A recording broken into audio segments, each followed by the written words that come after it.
Baik, puji nama Tuhan, Bapak Ibu Saudara sekalian, Shalom. Damai di hati. Baik, puji nama Tuhan. Beberapa dari kita yang sudah bersaksi mengindikasikan bahwa memang pergumulan selama kita hidup, selama kita ada di dalam dunia ini, yang namanya pergumulan itu tiada henti. Tetapi yakinilah bahwa janji firman Tuhan itu tidak pernah sia-sia. Tuhan itu tidak pernah tidak menyertai kita. Dia selalu menyertai kita, bahkan menyertai kita. Bahkan kadangkala ketika kita berkata kita memegang tangan Tuhan, justru disitulah kadangkala kita menemukan kelemahan-kelemahan atas setiap hidup kita. Tapi kalau Tuhan yang pegang tangan kita, firman Tuhan katakan, siapakah lawan kita? Bapak Ibu Saudara sekalian, mari kita membuka Alkitab kita di dalam Ratapan pasal yang kelima. Kitab Ratapan pasal yang kelima.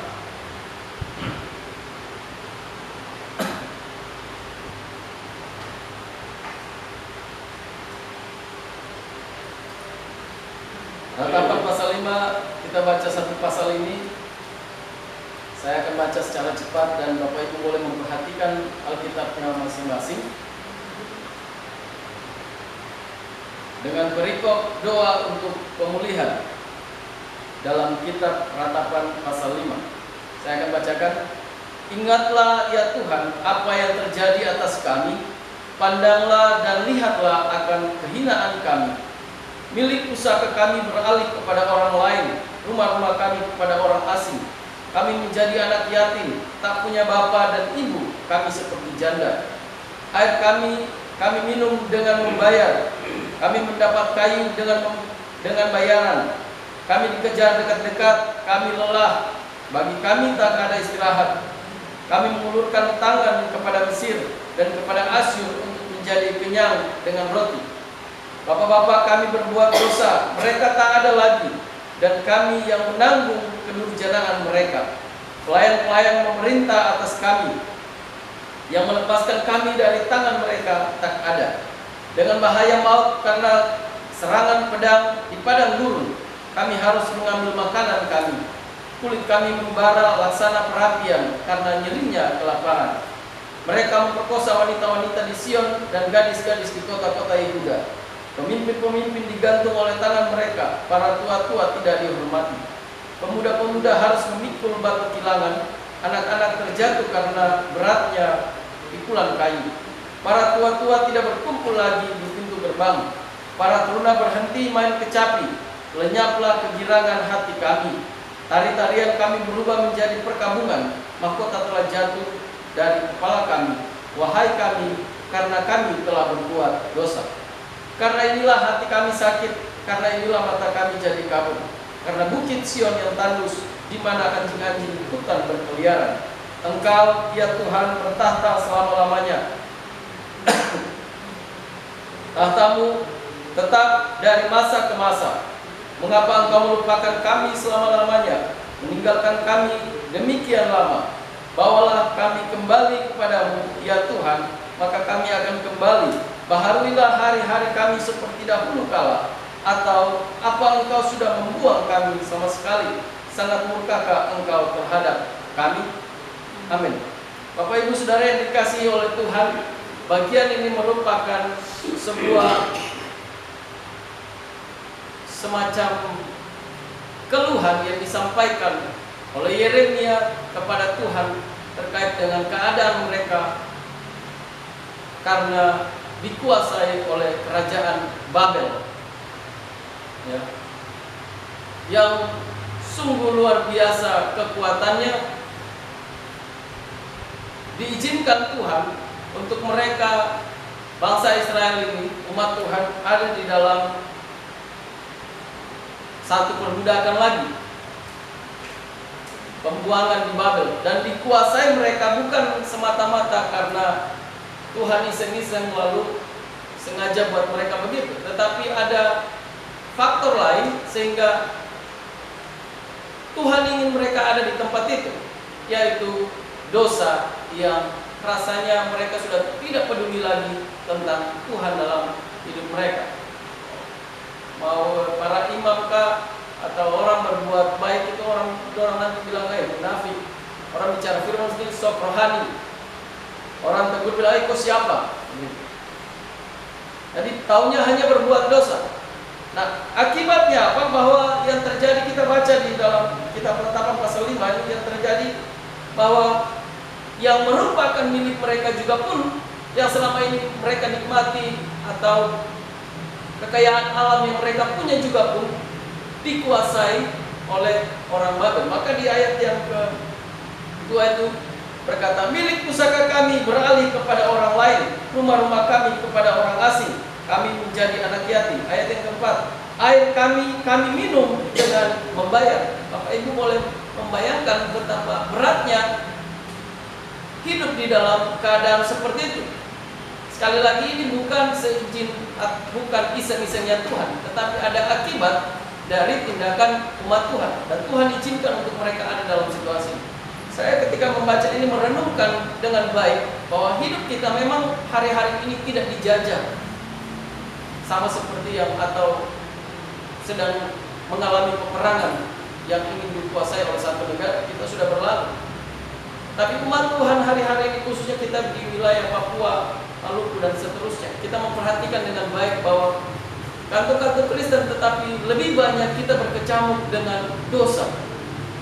Banyak sekali. Nah, kalau kita merenungkan ini dengan baik, faktor dosa ini tidak main-main, Bapak Ibu. Faktor dosa ini sangat mematikan. Jangan tunggu orang mati baru masuk neraka, tidak. Mematikan segala kreativitas yang Tuhan izinkan untuk kita nikmati. Misalnya kita hebat di tanah kita ini, akibat karena tidak mau dengar-dengaran, Tuhan izinkan untuk kita berada hanya untuk jadi penonton di atas tanah sendiri. Mematikan segala kreativitas, dan itu berbahaya. Orang Israel bilang, ini kita punya tempat, kita punya tanah, Tuhan izinkan. Ayat yang kedua bilang, milik pusaka kami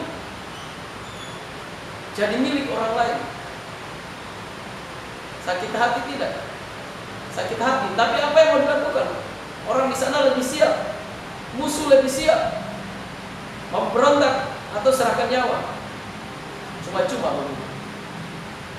Satu-satunya sumber pengharapan, Yeremia berkata di ayat bagian terakhir itu, katakan apa? Karena dosa, dan untuk itulah kami harus kembali.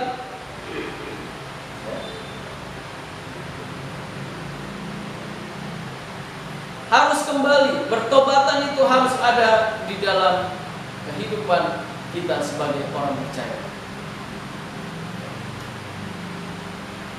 Jangan sampai nanti ketika kita bangga dengan apa yang sedang kita jalani hari-hari ini,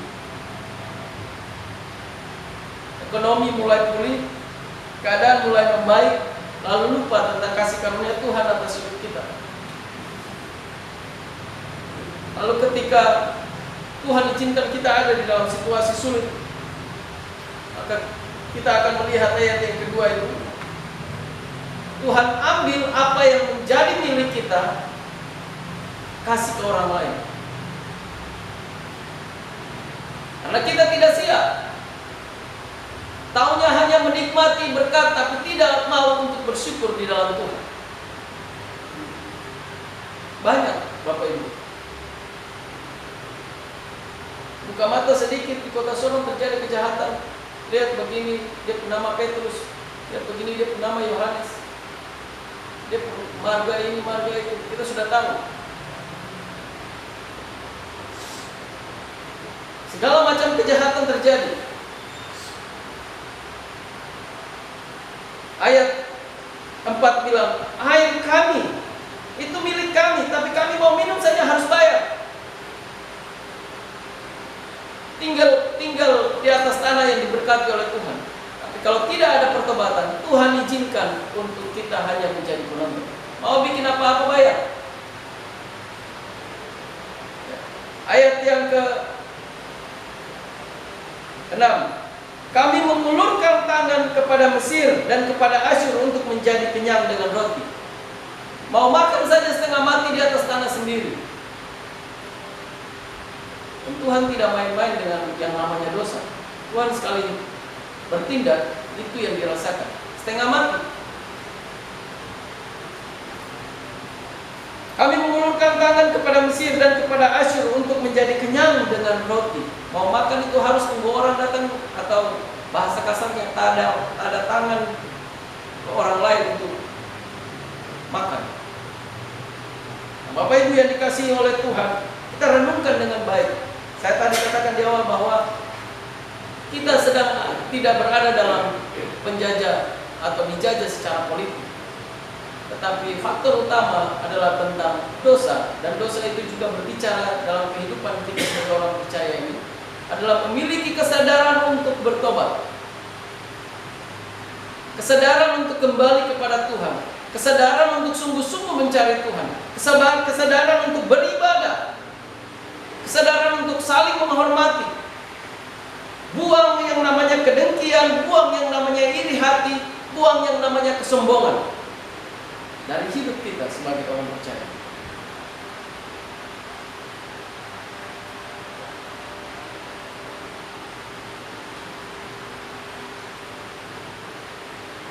Ayat yang ke-8 ayat 8, ayat 9 bilang begini. Dari ayat 7. Bapak-bapak kami berbuat dosa, mereka tak ada lagi, dan kami yang menanggung kedurjanaan mereka. Berbuat kesalahan dari generasi ke generasi, tidak ada pertobatan. Apa yang mau diwariskan? Tidak ada. Kebenaran apapun tidak ada. Apalagi seruan untuk bertobat, tidak ada. Rasanya bangga setiap hari berbuat jahat, setiap hari maki orang tua, setiap hari mabuk, itu rasanya hebat. Bikin kacau di lingkungan rasanya hebat. Melawan orang tua rasanya hebat. Begitu. Mereka sudah tidak ada, tapi kami yang menanggung akibatnya.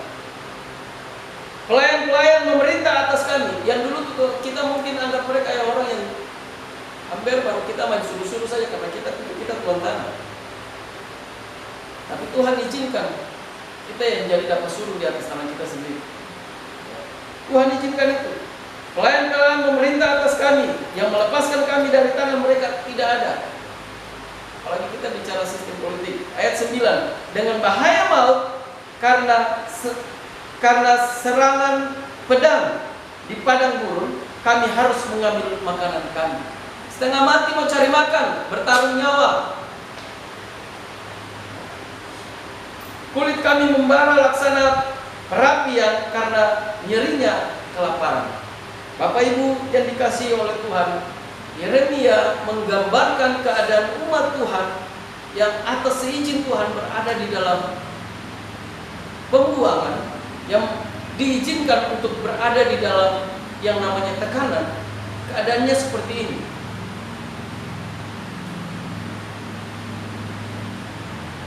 Kita belum sampai di tahap itu, tapi kita sedang berproses tentang yang namanya efek daripada dosa.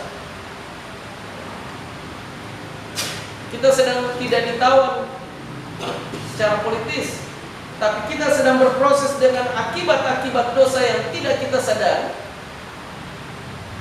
Sehingga hal-hal yang namanya kehidupan, warisan, budaya, rasanya kok setengah mati sekali untuk kita mau menikmati itu dengan damai, baik-baik saja di tanah kita dengan penuh sejahtera.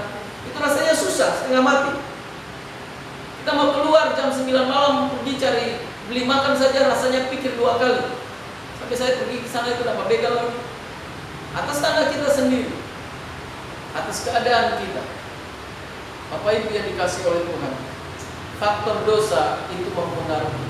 Jadi apa yang harus dilakukan? Ayat yang dari 17 sampai ayat yang ke 21. Karena inilah kami sakit, hati kami sakit, karena inilah mata kami jadi kabur. Karena bukit Sion yang tandus, di mana anjing-anjing hutan berkeliaran, Bukit Sion melambangkan di mana ada Tuhan di situ, sudah tidak ada lagi. Engkau, ya Tuhan, bertahta selama-lamanya, tahtamu tetap dari masa ke masa. Mengapa engkau melupakan kami selama-lamanya, meninggalkan kami demikian lama? Ayat 21. Bawalah kami kembali kepadamu, ya Tuhan, maka kami akan kembali. Baharuilah hari-hari kami seperti dahulu kala. Ini adalah seruan yang disampaikan dengan tulus.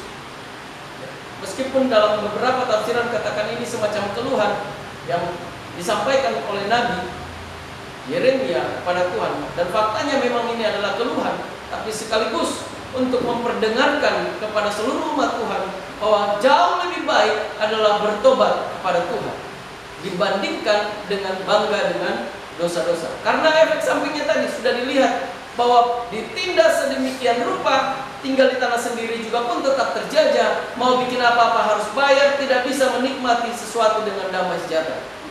Maka yang harus kita lakukan sekarang Bapak Ibu sebagai orang percaya, tetaplah bertekun di dalam Tuhan.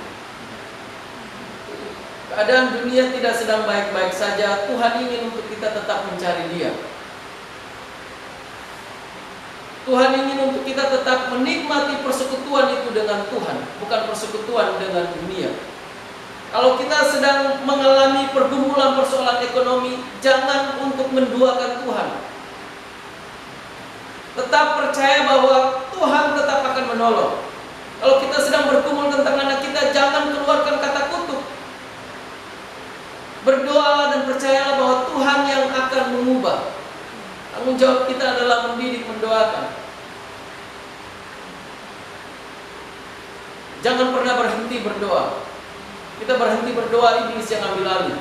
Kita berhenti berdoa, maka kekacauan akan terjadi, Bapak Ibu. Apa yang ingin disampaikan oleh Yeremia kepada kita, saya ingin sampaikan 2 poin. Yang pertama adalah pertobatan itu harus terus kita jaga dalam hidup kita. Kesungguhan itu harus tetap kita jaga dalam hidup kita.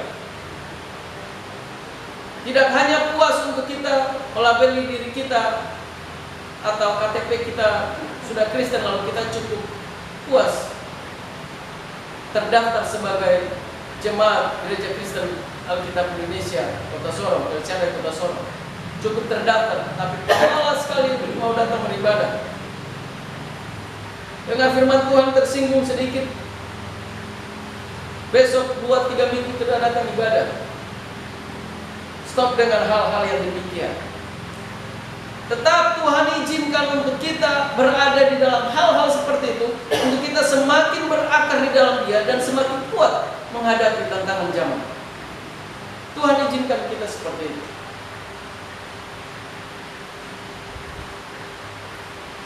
Dan yang terakhir, poin yang kedua adalah nantikan pertolongan Tuhan. Ada banyak orang yang tidak sabar untuk menantikan pertolongan Tuhan. Sehingga ketika ada persoalan, ada pergumulan, rasanya ambil jalan pintas itu jauh lebih baik.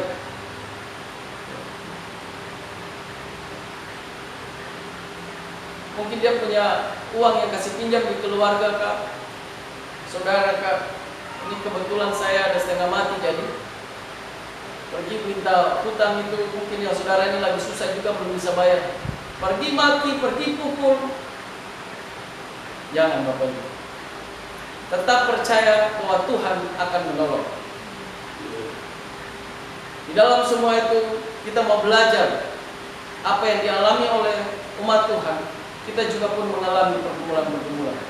Tapi Tuhan ingin untuk kita bertobat, tetap setia mengandalkan Tuhan, dan yakinilah bahwa Tuhan terus akan menolong hidup kita. Amin. Tuhan memberkati kita.